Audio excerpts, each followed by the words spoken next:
بذكرهم حين تعجز الكلمات، حين تنتهي التعابير، حين تدمع بلدنا حزنا وألما، حين يكبر وطننا محبة وفخرا، حين يبكي الملايين برحيل شخصا، حين يقدم الكون كلمات شكرا، حين يمل العطاء بعطائكم، يخجل الوفاء بوفائكم، تكبر التضحية لتضحيتكم، حين تنتصر أرض الرواد بدمائكم، تبارك سماء استقبلت أرواحكم، يمجد ترابا ضم أشجاركم، حين تدمع العيون برحيلكم، يفخر الوطن بوجودكم، تنحني الهامات لتكريمكم.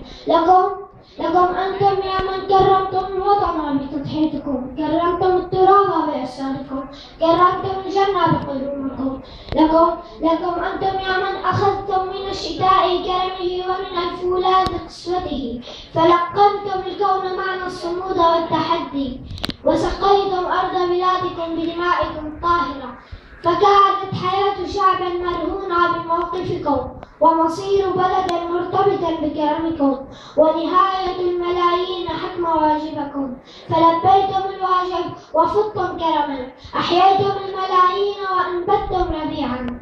حزنا لفراقكم وكبرنا بكرمكم، لكننا أدركنا قيمتكم ومكانتكم، أدركنا أنكم أكرم وأنبل البشر على مر الزمان، وأنتم في قلوبنا إلى الأبد، وأسماءكم في سجلات التاريخ إلى النهاية.